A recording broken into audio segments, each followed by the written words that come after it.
कि जब भी पेशेंट बहुत सारे जगह अभी भी गांव में बिहार, झारखंड या आप यूपी की बात करेंगे तो छुआछूत की बीमारी मानी जाती है।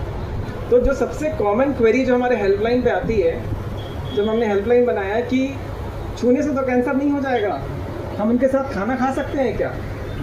तो हम उनको बोलते हैं कि दिन के सारे मरीज हम देखते हैं, सब पेशेंट को हम छूते हैं, हमें कहीं कैंसर होता है?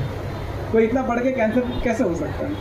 तो पहला हमने देखा कि एक जो तीसरा क्या था कि हमने देखा एक्सेप्टेबिलिटी नहीं है। अगर हमने किसी को बोला निमोनिया, मलेरिया तो कोई दिक्कत नहीं है, कैंसर बोला तो वो बोलता था कि डॉक्टर साहब हम तो नॉनवेज भी नहीं खाते हैं, हम तो ये भी नहीं करते हैं, वो भी नहीं करते हैं, शायद किसी पुराने जन्म का कर्म था जिसके चलते ही हमको हो गया। तो हम देखते एक्सेप्टेंस भी नहीं है।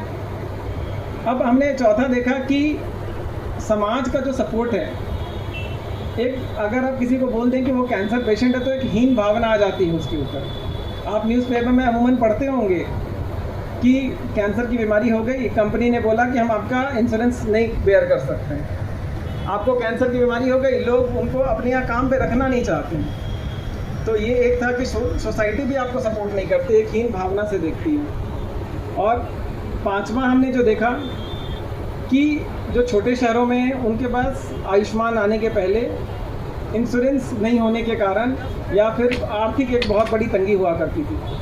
तो हमने जब ये लोगो बनाया, ये जो पेड़ हमने बनाया, इसमें जो पांचों रूट्स हैं हम इसको सिग्निफाई करते हैं कि पेशेंट, पहला जो रूट है वो सिग्निफाई करता है कि हमें पेशेंट को मेंटली बहुत स्ट्रॉन्ग करना है। दूसरा है, बहुत बार जो कैंसर के पेशेंट होते हैं वो चल के नहीं आते हमारे पास, वो उनको ऐसा दूसरे डॉक्टर रेफर करते हैं। तो जो दूसरा टर्न है कि हमें डॉक्टर के बीच में भी अवेयरनेस फैलाना है कि देखिए स्टेज 4 हो सकता है, स्टेज 3 हो सकता है, पर इलाज से और नई थेरेपी से इसको ठीक करना मुश्किल नहीं है।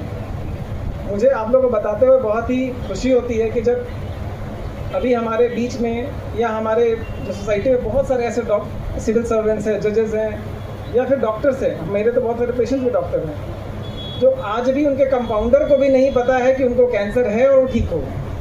तो जब हम इतनी उन्नत इलाज कर सकते हैं छोटे शहरों में, ये रांची या बनारस में हम कर सकते हैं, तो ये जो फ़ायदा है वो दूसरे हर एक मरीज़ तक क्यों ना पहुँचे?